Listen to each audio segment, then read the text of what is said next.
fellow conference attendees. Welcome to this unique panel at this historic and fascinating conference. It's unique because it's actually about Tusványos. It's the history and circumstances in which Tusványos was born, the people who formed it, the directions they've since gone in politics and elsewhere, and the historic role it's played in shaping a certain kind of Christian politics in Central and Eastern Europe. This is the book. Oops. Yes, this is the book which chronicles that history. It's by Zsolt and David Campanale, and it also has other contributions from my colleague Callum Nicholson at the Danube Institute. It's the history, life, and purpose of this conference, and it's now. This conference is full of free entertainment, but that's not true of this session. This book is on sale at the bookstore here, and you are expected, once you've heard the fascinating conversation that will certainly be provided by the speakers, to go and buy the book, and maybe, as the communists always used to do, buy 2 copies, one for yourself and one to leave on a bus or wherever you happen to be going. So, you know, this is a serious occasion. You have to dig deep into your pockets, but it'll be worth it, I assure you. It's a very good read. And now, as a matter of interest, you know, it's become conventional to say, remember that, you know, about any big historical event, where were you when it happened? I think people were able to say exactly where they were remembered when John Kennedy was shot. I can certainly tell you that. I was in London's theatre that night. Now, where was I when the first signs of the Romanian rebellion, not the first, but the crucial ones, began to be formed in 2021, December of, I think, 1990. I'm getting worse on dates than I used to be. I knew exactly, I was in the Intercontinental Hotel in Amman, Jordan, because I'd just come back from a trip to Saudi Arabia, and this was my decompression chamber before I came back to European politics. So when I saw the news of what was happening in Romania, I immediately wanted to ring someone up and talk to them about it. Now, I didn't know any Romanians at that point, and the Hungarians I knew were not particularly, they were London Hungarians, and they weren't particularly informed about Romania. So I rang up the man whom I knew was supporting and funding all kinds of revolutions in the Soviet Empire, the Soviet dissident, Vladimir Bukovsky. And I said to him, well, first of all, congratulations, Vladimir, I'm sure you had a hand in this. And he said modestly, you know, he'd been in England for some years, he said modestly, yeah, yes, a little, but he said, look, John, be very warned. This is not a democratic revolution. It will become one, maybe, in some time in the future. But for the moment, this is really a faction within the Romanian Communist Party staging a revolution in order to oust Ceausescu. Whoops, oh, I'm so sorry. Ceausescu, because Ceausescu was not only oppressive to Romanians, he was embarrassing to the regime, and they wanted to have at least to clean their face up in order to present a better one to the West. So he said, this is not what we want, but it's the necessary first stage if we're to get what we want, and that will happen. So keep your powder dry on this one in terms of welcoming it, but recognize the prospect of a genuine democratic revolution. Well, I took that seriously, and in fact, at that point, my Central and East European correspondent, well, our roving correspondent at National Review magazine, which I edited, was Radek Sikorski, who's gone on to become defense minister, I think at least once, and foreign minister at least twice in different Polish governments. He is still, that's right. And Radek said something very similar. What he said to me was, the Velvet Revolutions are real revolutions. There's real change. The new governments in Hungary and in Czechoslovakia and Poland, they're anti-communist governments. However mildly they express that in current circumstances, but it's clear. And but this is not. He said exactly the same thing, and he gave us and he sent some very illuminating reports from there. I think he ran in to you at some point as well, because he was a good friend of Norman Stone and travelled the historian. So I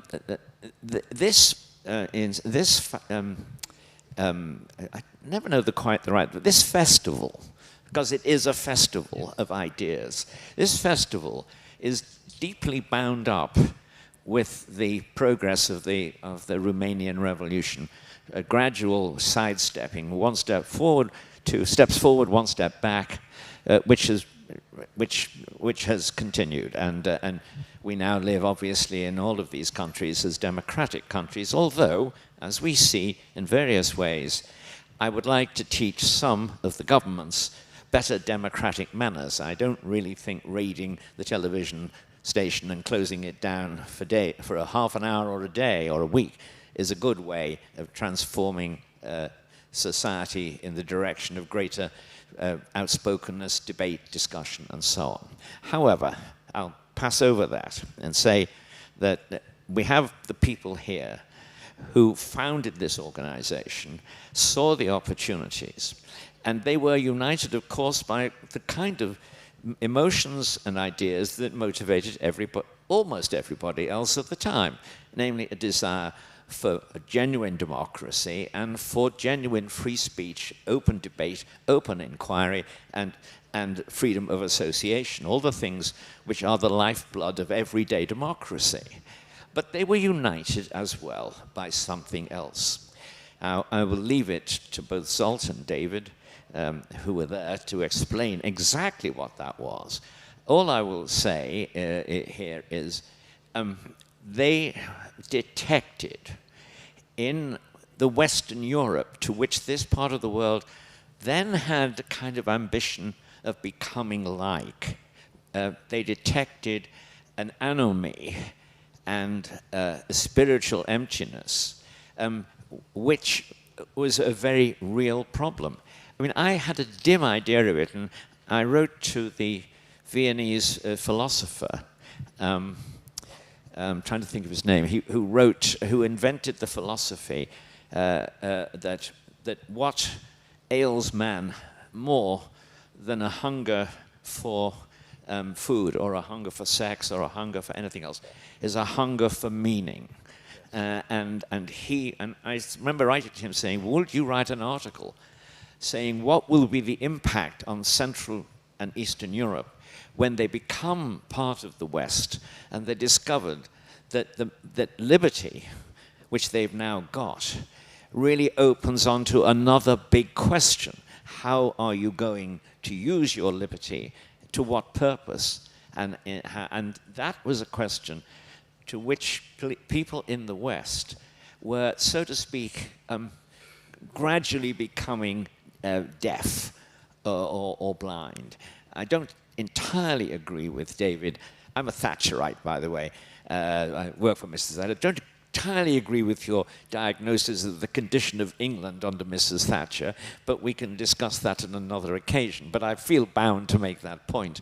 But there is no doubt of the general ailment of the West, which was it had got most of the things which people throughout history have wanted, which is to say their appetites, daily appetites have been sated, so to speak. They get the food they want, they date the girls they want when the girls want to, they get the discussion about what the aims of life are and how to do a good job and how to make work the purpose of your life. But they were lacking the meaning of the civilization. I'm told reading the reviews of the new film Odysseus in the American media, I'm told that the problem with this film is it makes that exact diagnosis. The structures of a civilization only work as long as the people living in it believe in its meaning. When they don't do that, the structures become weak and often then fall. Now that is the situation, I think, that we've been in the West for a long time. Central and Eastern Europe have immigrated into those problems as well as into the political structures. And we now find ourselves fighting for Western civilization, which nonetheless a lot of people have no real grasp of what its meaning is, what its principles are. So I think obviously I should begin now to get to this distinguished panel to address these questions. But I first start with David and then Zsolt. David as the author of the book, because this is fundamentally your book. Others have helped, but you've written it. Thank you for that introduction. Questions of meaning. So the story really of this book isn't in the Romanian Revolution of 1989. It actually goes back a few years before that. Hungary really is remarkable in the sense that Europe knows the struggle and the pain of the people of Hungary really from 1956. So the revolution that was staged against the Soviet occupation and the pain and the price paid by, interestingly, young Hungarians. So and I have seen the photographs of 56, the boys and girls, because they were 14, 15, 16-year-old, carrying their machine guns, throwing their Molotov cocktails against the Soviet tanks. And I had a very strong sense that the revolutions of 1988, 89, 1990 were really a revolution for young people. And as I said at the opening session this morning, I first started coming to Central Europe in 1986 at the age of 22. We were both 22. And we met in Budapest and continued to meet. And I would have returned in the early days of Fidesz.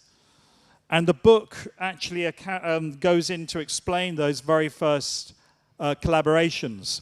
So I was a young social democrat politician in West London, elected myself at the age of 22 to represent my district in the town council.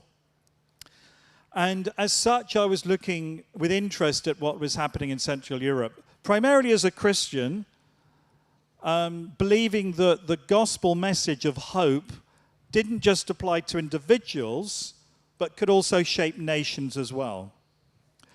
And so with Zsolt, I invited to come to the UK to speak at the Liberal Party conference in 1988.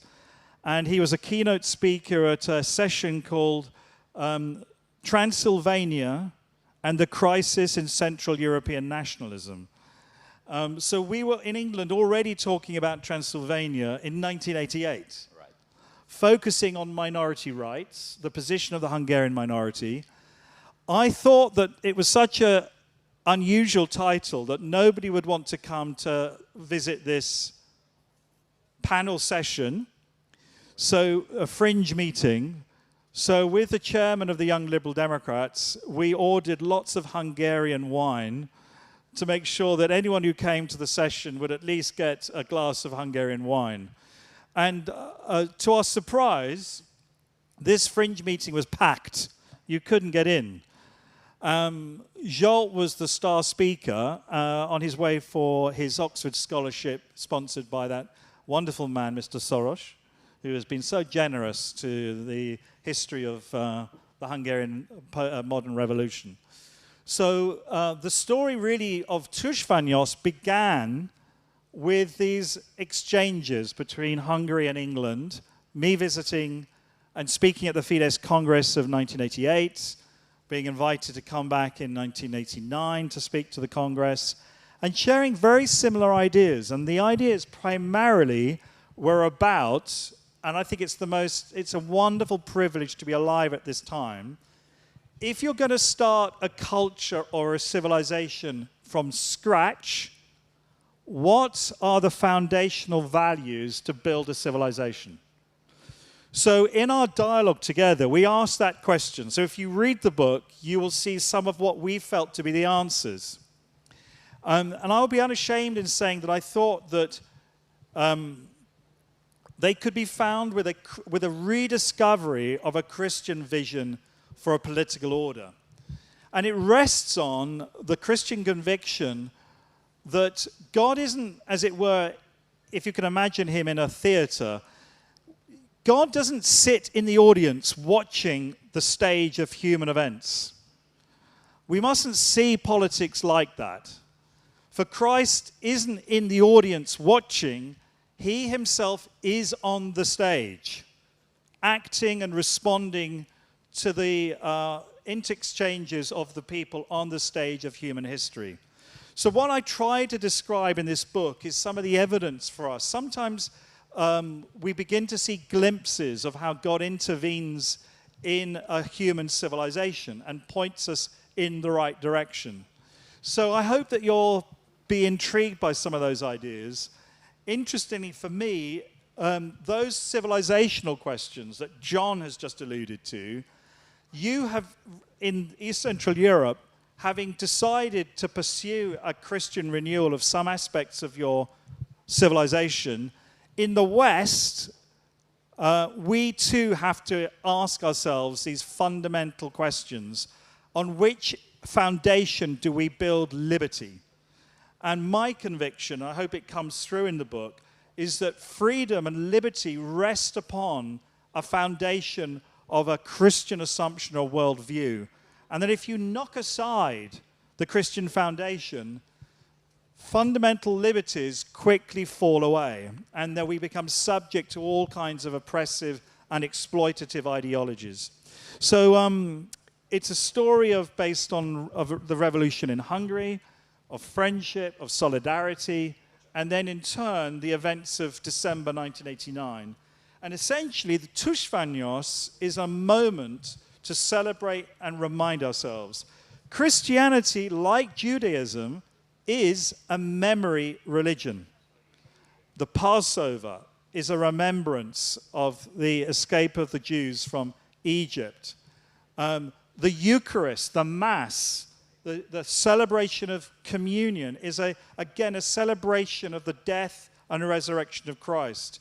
And so actually Tusványos as a festival is a kind of form of sacramental Eucharist.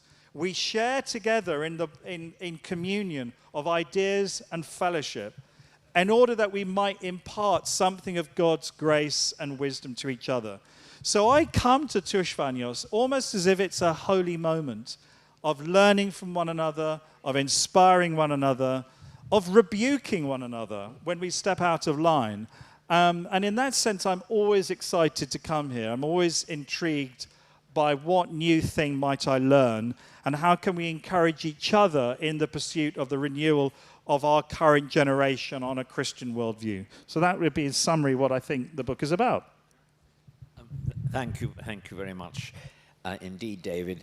Now let me turn to Zsolt, because Zsolt, you are in a sense the one true original and only founder of this. I know there are other founders, but in a sense you're the center, the inspirer and the organizer. So first of all, would you like to add to the story that David is told from your standpoint? But secondly, in the new circumstances of Hungarian and European politics, how do you see this festival influencing events, and what do you think its role should be, given there are more divisions among us than maybe there were a few years ago? Would you give me the book for a sec?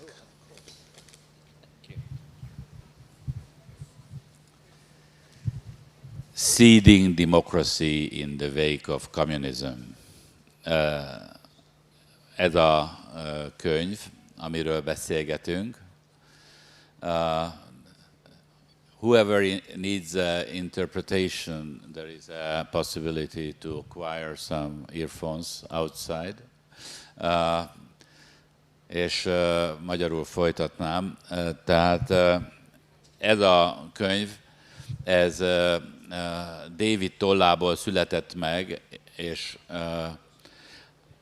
Callum Nicholson, aki itt van közöttünk, a Danube intézetnek a vezetőjeként oroszlán részt vállalt abban, hogy Tusványosról írjunk, beszélgessünk, menjünk egy kicsit utána, hogy indult el Tusványos. És szeretném ezt, I would like to express my gratitude to you, Callum, for making this possible. Nagyon szépen köszönjük Callumnak, hogy ő ezt a könyvet kipréselte Davidből, és szeretném megköszönni egyébként ezen az úton a Danube intézetnek, amit John O'Sullivan vezet 15 éve Magyarországon, hogy ösztöndíjat biztosítottak David Campanale-nak, hogy megírja ezt a könyvet. És ugye kezdetektől fogva itt Tusványosnak az életében ez egy nagyon izgalmas vonatkozás, hogy ez nem pusztán egy magyar-román dialógus, hanem a nemzetközi, nem egy magyar-magyar-magyar-román dialógus, hanem egy nemzetközi dimenziója is van, hiszen a mi barátságunk valóban 86-ig nyúlik vissza, amikor egy misszionáriusként Magyarországra érkezett David Campanale, de aztán ez a barátságunk akkor már több éves volt, és 89. decemberében jött forradalmat nézni Erdélybe, és akkor együtt jártuk végig a Székelyföldet, és találkoztunk a forradalom napjaiban, még éppen ropogtak a fegyverek, találkoztunk itt Kézdivásárhelyen, Sepsiszentgyörgyön, Marosvásárhelyen azokkal a barátainkkal aztán, akikkel későbbiekben elindult a tábor, és elindult egy közös politikai pálya.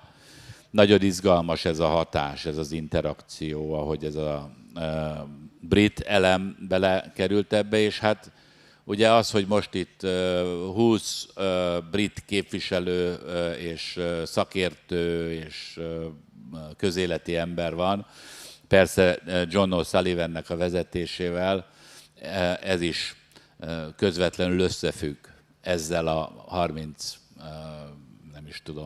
7 évvel ezelőtti eseménysorral, ahogy megszületett Tusványos. És hát ugye a magyar forradalom, a román forradalom egybe kapcsolódott, és egyfajta európai integrációs folyamatnak a kezdete volt ez a pillanat, amit akkor ő, mint egy politikus, illetőleg egy újságíró jelenített meg. Ez az első ilyen tudományos igényű visszaemlékezés Tusványos kezdeteire, de azt hiszem, hogy az az ötlet, amit hallottunk ma Toróté Tibortól, hogy egy monográfiát kellene most már lassan elkészíteni erről a történetről, az teljesen jogos. És én a magam részéről szeretném üdvözölni a Tibornak ezt a felvetését. Hát azt hiszem, hogy ez az első hozzájárulás nagyon pontosan rekonstruálja David, és azt még fontosnak érzem, hogy megszólította azokat az embereket, akikkel mi ott 89. decemberében találkoztunk. Egy itt is van Sántha Attila személyében, aki azóta ugye egy nagyon komoly írói karriert valósított meg, és az egyik jegyzett írója a kortárs romániai magyar irodalomnak. Hát az ő lakásában született a gondolat, Tusványos gondolata, tehát nem is nagyon lehetne őt megkerülni, és nagyon örülök, hogy itt van velünk Sántha Attila, de hát nagyon sok minden kell még ahhoz, hogy egy viszonylag alapos, monografikus képet kapjunk erről, ezekről a kezdeti időszakokról. Egy elemet én is szeretnék kiemelni, hogy itt a magyar történelemben a nemzetnek és a demokráciának az ügye, az hogyan kapcsolódott össze, szerencsés időszakokban összekapcsolódott, szerencsétlen időszakokban nem. És ugye ez a magyar reformkornak is, aztán feltétlenül ide kell sorolnunk a háború utáni 3 demokratikus évet, 56-ot ide sorolhatjuk, nem véletlenül 56-ról beszél mindenki, aki egy kicsit a gyökereit keresi ennek a folyamatnak. És hát számomra ugye a 89-es élmények azok az életemnek a meghatározó időszaka volt. Akkor volt a magyar rendszerváltozás, Fidesznek a megalapítása, és hát én ugye azóta is 90 óta parlamenti képviselőként, most már utolsóként ülök ott a padsorok között 90 óta folyamatosan, de hát ezek az évek, ezek számomra a legizgalmasabb, legmeghatározóbb élményeket jelentették, és nekem is nagyon sok új dolgot tartalmaz a könyv, amit David letett az asztalra, de nem beszélve arról, hogy dokumentálta ezeket az időket, ezek a fotók, ezek az emlékek, ezek az ő fejében megmaradtak, az ő adattárában, az ő levéltárában megmaradtak. Sajnálatos egyébként, hogy a magyar rendszerváltozásnak sok vonatkozása már föl van dolgozva, de speciál ez a vonatkozása, különösen a Fidesznek a kezdeti évei nincsenek földolgozva, tehát ennek itt van az ideje. Tehát a nemzet és demokrácia egybekapcsolódása volt egy különleges időszak, és hát ugye nekünk magyaroknak a nemzeti problematika az egész 20. században meghatározó volt, mint ahogy mind a mai napig egy meghatározó kérdés. És most is erről beszélünk, tehát van egy olyan pillanat, amikor a magyarországi demokráciát van miért féltenünk. Tehát láthatjuk, hogy akár a demokráciának, a magyar jogállamiságnak, illetőleg a magyar nemzetpolitikának a jövőjével kapcsolatban azért van nagyon komoly kérdőjelek lehetnek, és itt jön be a címe a mai összejövetelünknek, hogy Tusványos eredete és hivatása. Mi az, amit releváns módon tudunk mondani ebben a jelenlegi helyzetben, tusványosi gondolatként, hogy hogyan tovább, hogyan tudjuk ezt a jelenlegi meglehetősen bizonytalannak tűnő magyarországi határon túli térségpolitikai helyzetet kezelni. És a hivatás az nem egy véletlenül szerepel itt, Tusványos hivatása, mert a kezdeteknél ott volt a hitünk, a mi barátságunknak is egy fontos összetevője a keresztény hitünk, és hát ugye hitünkből fakadó értékek alakítják a politikát. Tehát a hit és a politika az nem elválasztható egymástól, hanem a hitben gyökereznek azok az értékek, amelyeket aztán utána megpróbálunk adott esetben az ateista társadalom számára is elfogadtatni, legyen az családpolitika, vagy legyen az nemzeti összetartozás érzés, amely viszont valamiből fakad. És hát ezt azt hiszem nagyon jól fogalmazza meg David ebben a kötetében. És hát nagy szükségünk van a további brit és a nemzetközi figyelemre is, a nemzetközi szolidaritásra.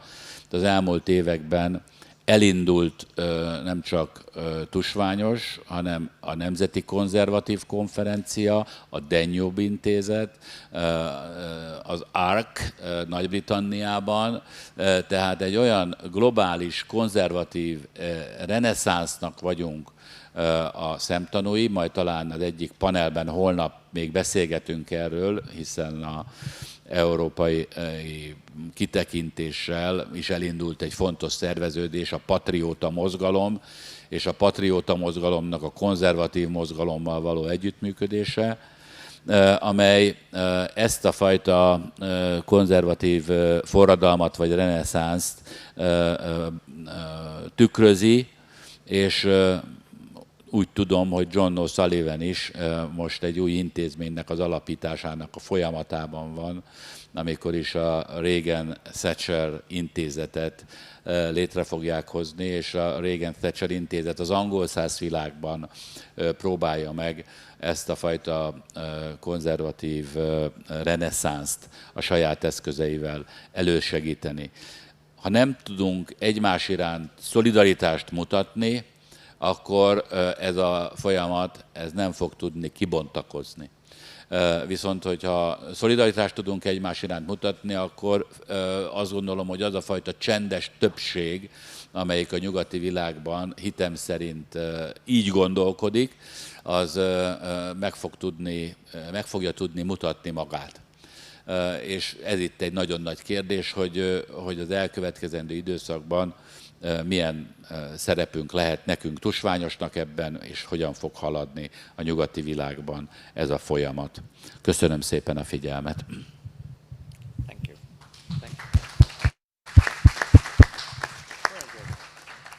Thank you very much indeed, Zsolt. It's now this festival has always been, I don't say an anomaly, but certainly a kind of a very interesting curiosity to people from outside the region, because it is on the one hand taking place in the state of Romania, it is on the other hand taking place in a part of Transylvania that is historically, and I would say most Hungarians I think would say spiritually, has strong identity similarities with the Hungarian nation throughout history. Of course, as somebody called O'Sullivan, a very Irish name, who grew up in England, I'm not unaware of the problems of nationality and geography and as they play out. And of course, they played out very badly in the 1970s and 80s, and even the 90s in Great Britain. But here, there'll be serious problems as well. And yet this conference, this festival rather, seems to be a successful, I don't say protest, a successful expression against that kind of outcome and in favor of some other sort of settlement. May I ask the next speaker, Zsolt Szilágyi, who occupies important political positions here, but also leadership in the Hungarian community, if he would like to talk about the contribution of this festival to the future of the two countries, or indeed anything else he would like to talk about. Thank you indeed. Thank you for joining us. It's a great honor for us. In 1990, we never imagined that we will have such a distinguished guests, and David will stay with us and will keep our hands for this more than 3 decades. Definitely in Bálványos and in Tusványos later, after 96 when we moved here, we always tried to invite governmental officials. And this whole spiritual unit here became a think tank for a week. Initially, we started on Monday until Sunday. Of course, less infrastructure and, I mean, much more simple infrastructure.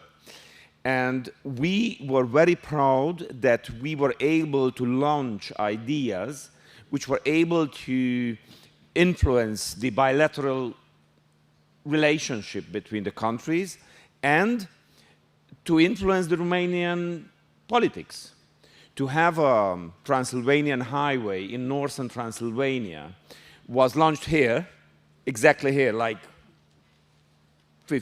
here on this square in 96, 97. And I remember in 96, first time the Democratic Convention won, the Prime Minister was Victor Csorba, the President Emil Constantinescu, and the Hungarians joined the government. And we were proud that only the Hungarians had this idea that highways should be considered as priorities. And then we started to think about our survival and our cultural and linguistic survival, that's how we shaped up the university, which became later on Sapientia.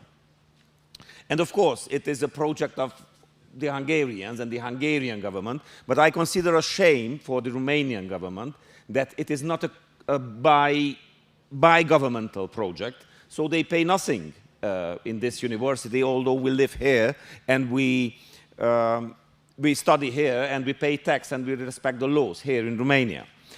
But you mentioned the revolution and the the controversial character of the Romanian revolution. And it is right that sociology defines very exactly what we can call revolution. And two criteria should happen. First, the structure of power should be changed definitely. And second, the elite should be changed. And of course, from a monoparty system and the 5 years economic plan, we jumped in pluralism and in a formal democracy, because all the institutions which characterize a democracy we had, free elections, parliament, bicameral parliament, constitutional court, etc., but the elite, that was the problem. Because in fact, the second line of the Communist Party and the hidden and not seen former Securitate guys, they became the new elite. And this is a tragedy of the Romanian democracy, as that marked the whole transition. So the contrast was really high. Hungary achieved it by negotiations and a peaceful transition. So, and even the Communist Party was reformed and changed its name and achieved the limit of reformability that was in Hungary, because all other changes meant practically to change the political system that was in Hungary, and then the round table, the democratic round table, or demokratikus kerekasztal, how do you call it? The democratic round table put the base of the new Hungarian democracy, but in Romania was one of the most violent way, and we were what was characterized. So three things characterized us in early 90s: enthusiasm, a big hope that our life finally will become a normal life, and our future will not be stolen by the Orwellian national communism of Ceausescu, and at the same time the disappointment, because the Securitate started the ethnic clash in the Black March of Marosvásárhely-Târgu-Mureș, because they were hidden after the revolution. The Romanian revolution was not only an anti-communist revolution, but was an anti-Securitate revolution. I was a student in Timișoara, so the very first time I was on the street. Jos Securitatea, down with Securitate, jos comunismul. Even Gorbachev was a positive hero. The first crowd which started from Maria Square to the party headquarters was saying, Gorbachev, Gorbachev. Very interesting. And the Securitate, they were hidden for 3 months, and they organized the diversion of Marosvásárhely, an ethnic clash, and they came out saying, look, the country is in danger. These bloody Hungarians are attacking our country from inside and from outside. We need definitely a new secret service. And that's how the so-called new Securitate, the SRI, reappeared on the skeleton and using 90% the structure of the former Securitate, and the democratic power, the political power, was not enough strong to control them. And this controversial, and after that, after the elections were organized on 20th of May, but the students in Bucharest blocked the Piața Universității, the university square in the heart of Bucharest, saying no for neo-communism.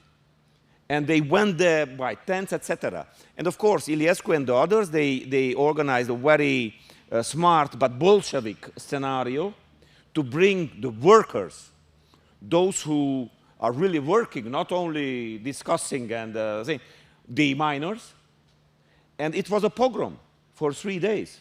The Romanian parliament just a month ago passed a law to heal the remedies of those families and people who disappeared, who became injured, etc., handicapped, because the miners, I myself, as a young member of the parliament, I was the youngest at that time, I was beaten by the miners.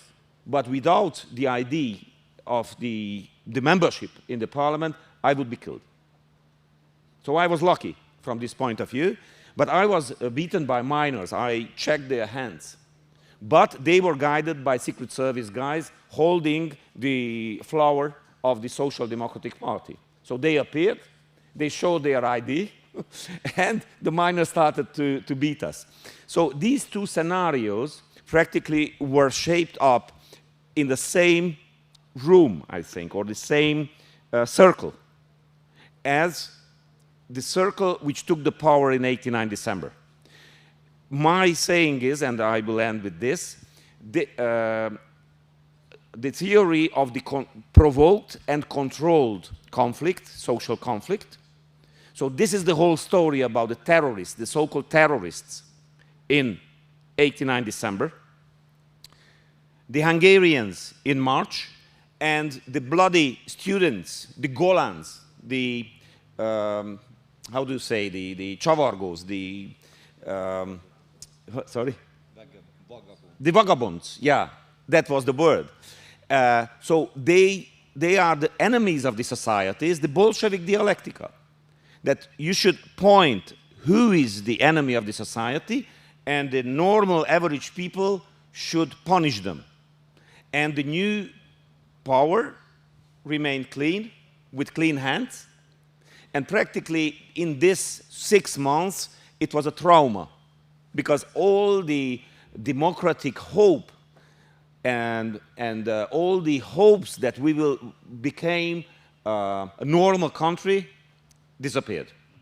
And that's why Bálványos was very important, because the island of normality, because the need, to express the need that we need a democratic country where we can have free speech, etc., was expressed here, both by the Hungarian and Romanian youth, coming and the European, because David meant at that time for us the word, that the word is with us, the democratic establishment is with us, and we never imagined that we will arrive at this stage, but it was a challenging time. Thank you.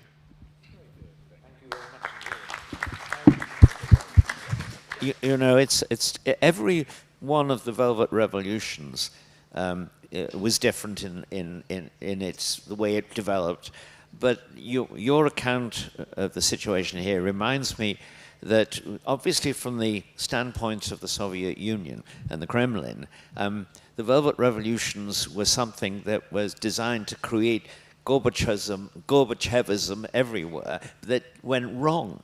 I mean, that is to say, once they started on perestroika, other people grabbed it and moved slowly or quickly to produce something else.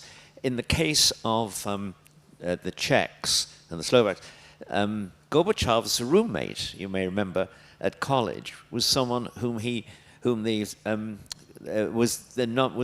in a sense seen as the next communist ruler of Czechoslovakia. He arrived, he'd been living in Switzerland, and when he gave an address to the friendly crowd that was waiting there, they heard all the old exhausted communist phrases, which tipped them off. This is a fraud. We can't accept this. And of course the riots carried on, and you may remember that was a very peaceful transition by comparison with some others, for example, the ones within the Soviet Union later. But it was really a very sensitive ideological sense that led the crowds to recognize, it was the use of language which led the crowds to recognize these guys are not on our side. They're another set of oppressors. That leads me to our next speaker, Attila Sántha, who is, of course, a poet and a man who deals and understands words better than most of us. I think I'm just going to leave my introduction to that and see what you have to say. Újra itt lehetek, most már engem tehát arra próbálok válaszolni, hogy miért is kézdire került vagy miért is kézdin került aláírásra az a dokumentum, amely alapján létrejött a Bálványosi, majd a Tusványosi Szabadegyetem, és egyáltalán, mivel én nem vagyok politikus, én költő vagyok, én arról beszélek, hogy számomra mit jelentett volt ez, milyen alapokról indultunk, és hogy mi lehet a fontos ebben az egész 35 évben, ami itt történt ebben a Szabadegyetemen. Na hát én azzal kezdeném, hogy itt Romániában nem csak kommunista elnyomás volt, tehát nem csak kommunizmus volt, hanem nemzeti kommunizmus. Tehát nem csak elnyomták, elvették a szabadságunkat, hanem a közösségünket és a nemzeti identitásunkat is meg akarták szüntetni. Hát emlékszem arra, hogy nem szabadott már magyarul használni a településneveket. Én magyar-angolra próbáltam felvételizni a Kolozsvári Egyetemre, és hát amikor odaértem, már csak 7 hely volt minden évben. Tehát képzeljék el, hogy 7 tanár kerül ki arról az egyetemről, és évente csak 7 magyar tanár mehet nyugdíjba, azt jelenti.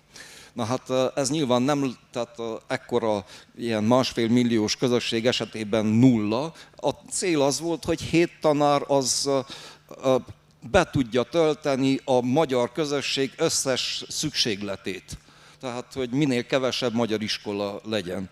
És hát ez volt az, amelyik így külön helyzetet teremtett például a román forradalmárokkal szemben, vagy mellett.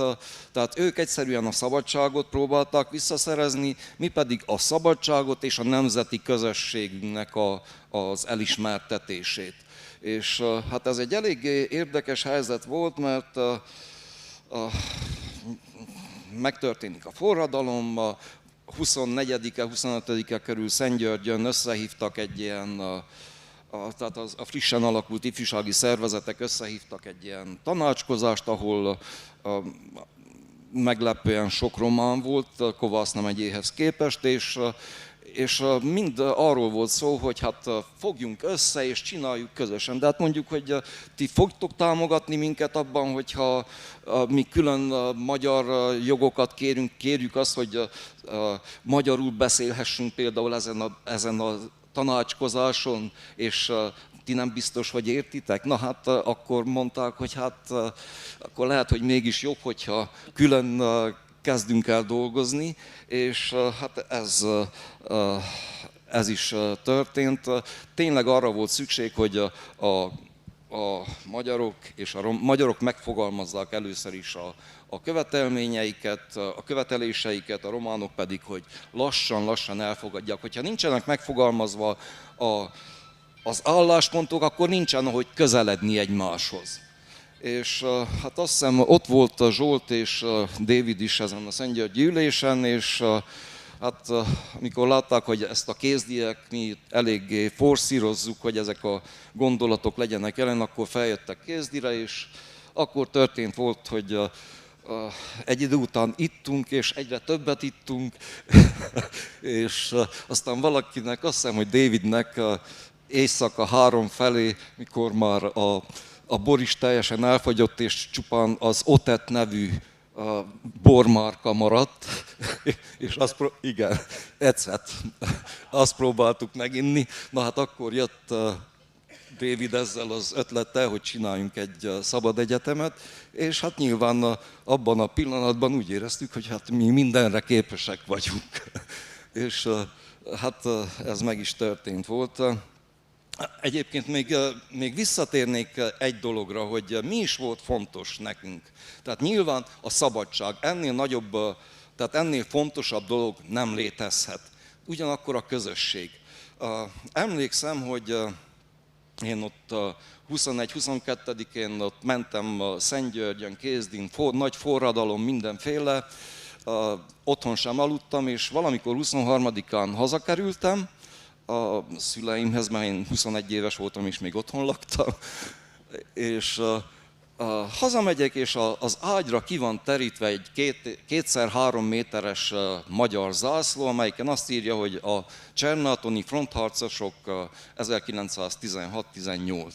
Na hát ezt a zászlót, egy nagy magyar zászló, ezt a zászlót 70 éven keresztül a szüleim dugdosták. Én nem is tudtam róla. Csak egyszerűen arról volt szó, hogy, és ez nem volt különösebben magyarkodás, hogy akkor elővették, hanem a szabadság, ami megjött, az azt jelentette a szüleim számára, hogy ők úgy gondolták, hogy most a nemzeti szabadság is eljön. És hát na, ebben elég nagyot tévedtünk, de ami nekem fontos volt, az az, hogy tehát hogy a nemzet és a szabadság gondolata is egyszerre jelenjen meg. Hát az elején ott elég sokat beszéltünk volt a Szabadegyetemen a nemzeti liberalizmusról, aztán lett ebből nemzeti szabadelvű platform, igen, aztán amikor én csak azt nézem így külső szemlélőként, hogy amikor ez a szabadelvű is eltűnt, akkor már kezdtek elég rosszul menni a dolgok. Na, tehát valahogy én azt mondanám, hogy nekünk ez volt az elején, hogy ez a két eszme meglegyen, tehát meglegyen a szabadság, az, hogy az egyén az autonóm, és nem kell, tehát nincsen felülről megmondva, hogy mit csináljál, és legyenek közösségek, amelyekkel a szolidaritást tudsz vállalni. Tehát legyen az vallási közösség, vagy nemzeti közösség. Köszönöm szépen. Csak egy mondat, just one sentence. Az előbb nem mondtam, az autópályát és az egyetemet mondtam, de az, hogy a Fidesz megtalálta a saját útját, azt gondolom, hogy a bálványosi folyamatnak, és itt van Pali, aki bólogat, nagyon nagy jelentősége volt annak, hogy a Fidesz elitet gyakorlatilag Zsolt évről évre ide invitálta, és akkor itt a koncert után, hátul a csűrben, vagy egyszerűen elbeszélgettünk arról, hogy mi a nemzet. És rádöbbentünk arra, hogy nem mindig ugyanazt gondoljuk. És utána rájöttünk arra is, hogy van viszont közös értelmezés. Mi az egyéni jog és a nemzet közötti különbség? Tehát az, hogy a Fidesz szellemi fejlődése, érése, ha szabad ezt mondanom, mert hogyha azt nézzük, hogy honnan indult és hol van most, akkor nagyon fontos műhelye volt ennek, és csak egy példát, hogy mondjak, én úgy tudom, erősíts meg Zsolt, hogy Orbán Viktort, mint pártelnököt először Németh Zsolt vitte Csángóföldre. Ugye Csángóföld még annyira sem volt ismert, mint Erdély, vagy Székelyföld, a Magyarország. Tehát legelőször Németh Zsolt vitte Csángóföldre, innen Tusnádról. Ez mindent elmond. This has been, I think, a very fascinating discussion, but it's been mainly about the past and how we got here. And that's very important because if you don't know where you came from, you probably don't know where you're going. What I'd like to do is cast our eyes forward. We're living in, as I think everybody senses, an age in which firm philosophies and firm ideologies are dissolving, moving in different directions. New political parties are coming to the fore, they're winning elections. Old political ideas are emerging as well, presenting themselves as novel, but really not being so. I'm thinking here, obviously, of the rise of socialism, indeed almost of communism at the moment in the United States of America. I want to suggest there are two challenges. I'd like to get in reverse order. We could start actually, Attila, with you. Reverse order, what you think about these two threats. The first is the rise of socialism, returning as a serious political movement, attracting young people in particular, perhaps not in Hungary, perhaps not here, but in the Western world. The second, well, I will quote Tom, the Anglo-American writer, I've not forgotten his name, but he said, socialism is what fills the gap when belief in God and love of country leave the heart. And I think myself that's a fairly good kind of analysis. But what should be the things we discuss here? What should be our response to the rise of socialism? And secondly, in the establishments of the world, there is another force has arisen, replacing God and replacing patriotism, and it is, I would call it Europeanism. And by that I don't mean the sense of Europe as a vital part of the world with a common civilization deriving from Athens, Jerusalem, and Rome, and things like the Enlightenment and Christianity. I mean the development of a particular form of European federal state, and which of course is jealous of its identity and essentially hostile to the remaining identities of nation states within it. Now, don't expect everyone to agree with that by any means, but the distinguished French philosopher said about the current situation in politics in France, he said, there are two forces. There is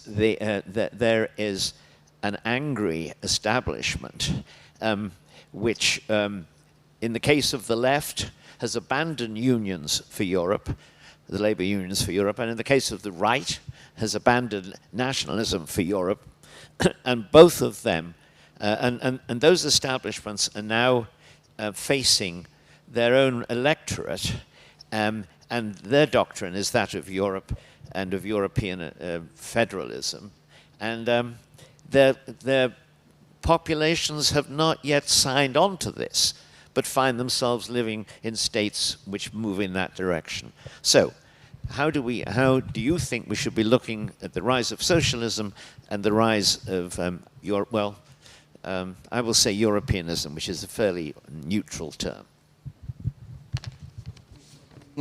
Én mondom, én szabad gondolkodónak gondolom magamat, és én megértem a szocializmust, ugyanis a szocializmus az egyrészt a szabadságra, másrészt a javak egyenlő elosztására törekszik, és hát van is egy olyan mondás, hogy aki 18 éves korában nem szocialista, és 60 éves korában nem konzervatív, hát az hiába élt. És hát szerintem ezzel ugyanúgy együtt kell élni, és meg kell találni azokat az eszközöket, amelyekkel ezt az elsősorban tehát nyilván a fiatalságra jellemző, és aztán egyre inkább vékonyodó tömeget hogyan lehetne megfogni, hogyan lehetne olyan irányba vinni, hogy az többletértéket tudjon adni. Hát Romániában 89 előtt egy ilyen óriási nagy ateista hullám volt, nem lehet, tehát jó magam is, mi az, hogy Isten, és egyáltalán, tehát ateista nem voltam, mert hogy az valami pozitív, de pozitívan van megfogalmazva, nem, tehát egyszerűen témán kívül voltam, és 20-30 évnek kellett eltelnie, hogy gyakorló hívő legyek. És hát valahogy az kellene, hogy tehát szerintem az úgymond szocialista veszélynek valami ilyesmi lehetne az ellenszere, hogy értéket adunk az ember, a fiatal kezébe is. Hát újra csak emlékszem, már annyiszor mondtam, hogy emlékszem, hogy csuda, már nagyon öreg vagyok. 90-es évek elején 16 éves fiatalok ostromolták a szavazófülkét, hogy a Fideszre szavazzanak. Na hát valami olyasmit kellene most is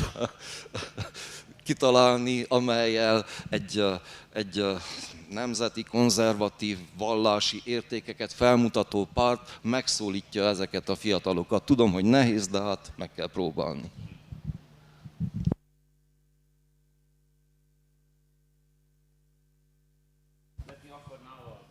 A response in Hungarian. Tehát azt gondolom, hogy a szocializmus ellen nem elég a konzervativizmus.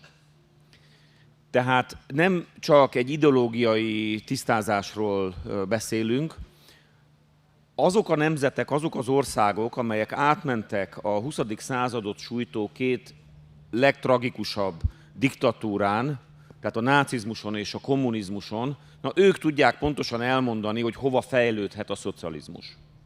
Én 98-ban megdöbbenéssel láttam a Columbia Egyetem előtt egy fiatalembert, aki szórólapokat tett ki az asztalra, az amerikai kommunista pártot népszerűsítette.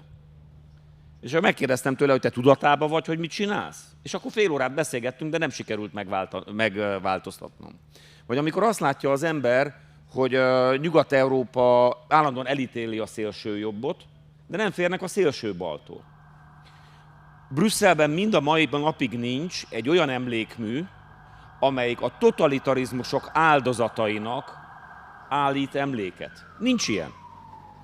És az Európai Emlékezet és Lelkiismeret Platform alapítójaként, vagy alelnökeként el tudom mondani, hogy a brüsszeli polgármesteri hivatalban azt mondták nekünk, hogy hát a kommunizmus nem okozott áldozatot. Hát ne hozzunk nekik ilyen fantázia emlékműveket, ilyen terveket, hozzunk nekik tervet az állatok jogairól, animal rights, vagy az LGBT jogokról, hogyha egy emlékművet szeretnénk, azt szívesen engedélyezik. És mind a mai napok 12 éve harcolunk azért, hogy Brüsszelben, az Európai Unió székhelyén az európai totalitarizmusok áldozatainak emlékhelye legyen, és lehessen letenni egy koszorút.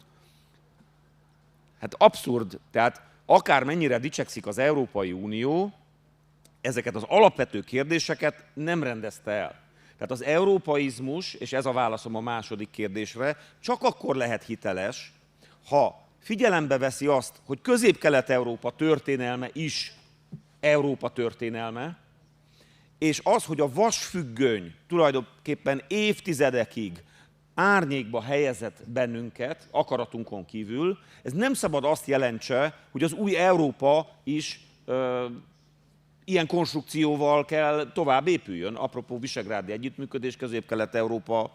Tehát a magyar eszmetörténetben mindig megvolt a nemzetekkel való együttműködés gondolata, és a Duna-menti köztársaság, Kossuth elvei, és így tovább.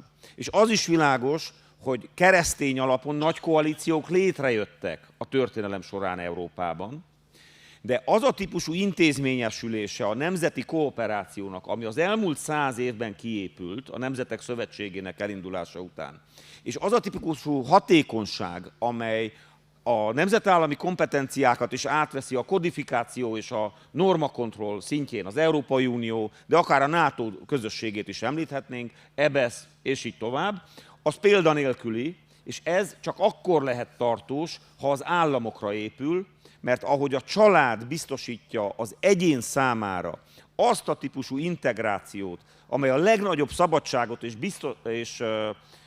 biztonságot adja az egyén önkifejezésének és önmegvalósításának, na ugyanígy, ha a nemzet integrálja a legmagasabb szinten a társadalmat kulturálisan, akkor a nemzetek által létrehozott országok integrálják legmagasabb szinten ezeket a nemzeteket közigazgatásilag.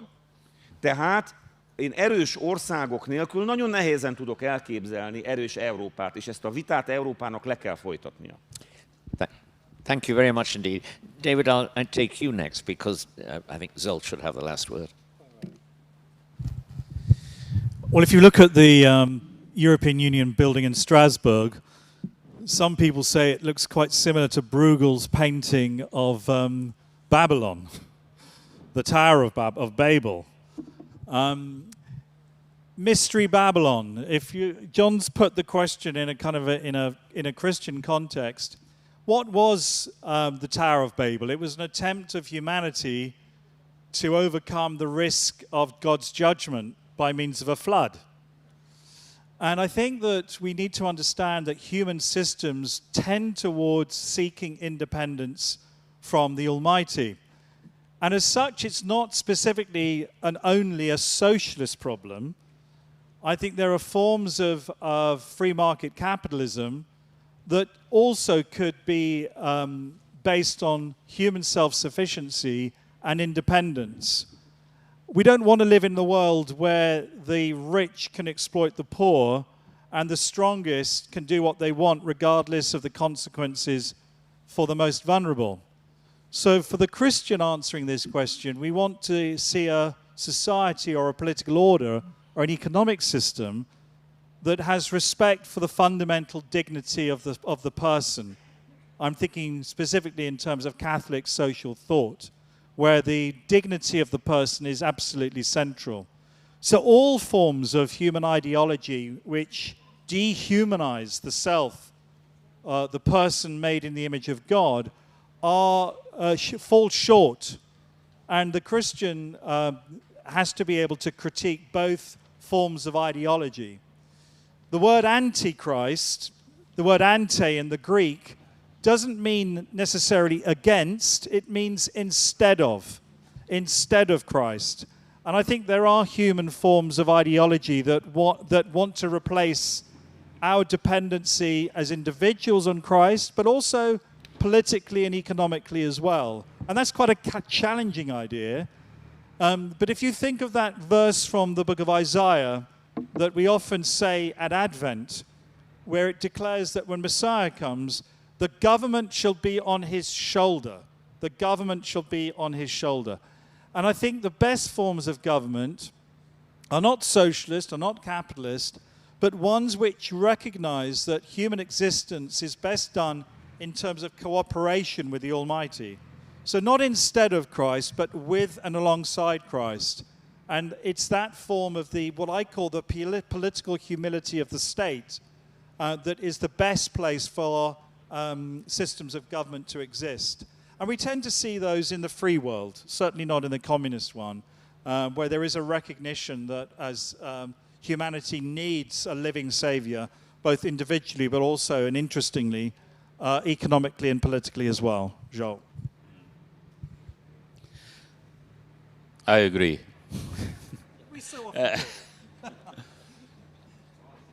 Egy vonatkozásra szeretnék még csak kitérni. Ugye itt az előző panelben Markó Bélát idézte Jeszenszky Géza. Azt mondta Markó Béla Jeszenszky Géza szerint, hogy a nemzetállam rémálom. Tehát a nemzetállam az ellenségünk. Erdélyi magyaroknak az ellensége a román nacionalizmus. És alapvetően ezt a gondolatmenetet formálta át Markó Béla ebbe, hogy a nemzetállam rémálom. Na most én azt hiszem, hogy értjük, hogy ő mire gondol, amikor ezt mondja. Ugyanakkor ez elvezethet ahhoz a fajta európai föderalizmus értelmezéshez, amelyik viszont teljes mértékben kiszolgáltatja a nemzetállamot és a nemzetek jogait egyfajta supranacionális brüsszeli hatalmi centrumnak. És én azt hiszem, hogy itt van egy nagyon fontos útelágazás, mert valóban a demokráciának Európában a kerete, intézményi kerete az a nemzetállam, ugyanakkor a nemzetállamnak a nacionalista túlkapásaival szemben nekünk itt Európában szükségünk van egy olyan fajta emberjogi kisebbségvédelmi rendszerre, amelyik egyenlőre az Európai Uniónak a keretei között még nem született meg. Tehát erős nemzetállam és az emberi és a kisebbségi jogokat védelmezni képes Európai Unió egyszerre kell szerepeljen a célkitűzéseink között. És ez egy kis adóssága az európai jobboldalnak, az európai konzervatív oldalnak, mert átengedte a progresszív baloldali liberálisoknak a kisebbségi tematikát. És innentől van egy nagy jelentősége annak, hogy sikerül-e az európai jobboldalnak megfelelő választ adni annak az 50 millió embernek az életére, akik Európában kisebbségi sorban élnek. Ezért van nagy jelentősége annak, hogy megkezdődjön egyfajta európai jobboldali manifesztumnak a kidolgozása. Erről fogunk holnap tartani majd egy beszélgetést, ugyanis az első ilyen dokumentum az Európa Tanácsnak a parlamenti közgyűlésének a keretei között működő konzervatív és patrióta frakcióban, amelynek elnöke lehetek, megszületett. És holnap délután erről a manifesztumról fogunk majd beszélni. Tehát az európai kérdéskör nem egy egyszerű kérdéskör. Mi nagyon sajnáljuk, hogy a brit barátaink azok cserben hagytak bennünket, és kiléptek az Európai Unióból. Mi nem akarunk kilépni, és azért sem akarunk kilépni részben, amit az előbbiekben elmondtam. Mert a nemzetállamokkal kapcsolatos tapasztalat Európában vegyes, ugyanakkor tisztában vagyunk azzal, hogy a nemzet és a nemzetállam az egymástól nem választható el, ugyanakkor az elvárásunk az európai integrációtól, az európai együttműködéstől, hogy segítsen a nemzeti kisebbségi közösségeknek a megmaradásában. Köszönöm szépen!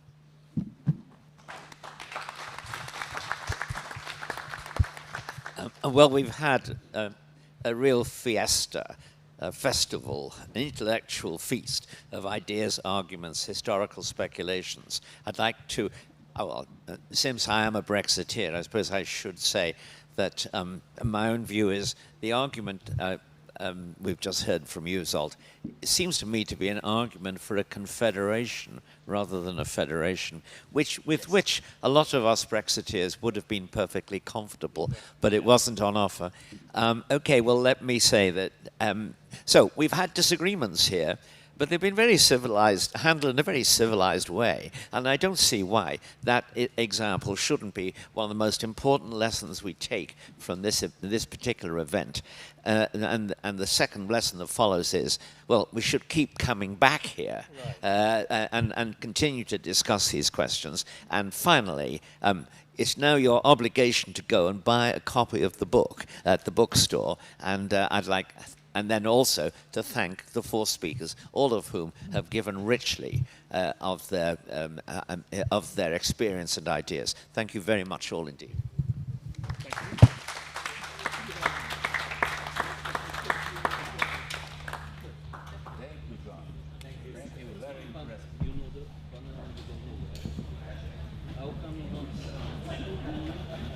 You saw it on? So Iran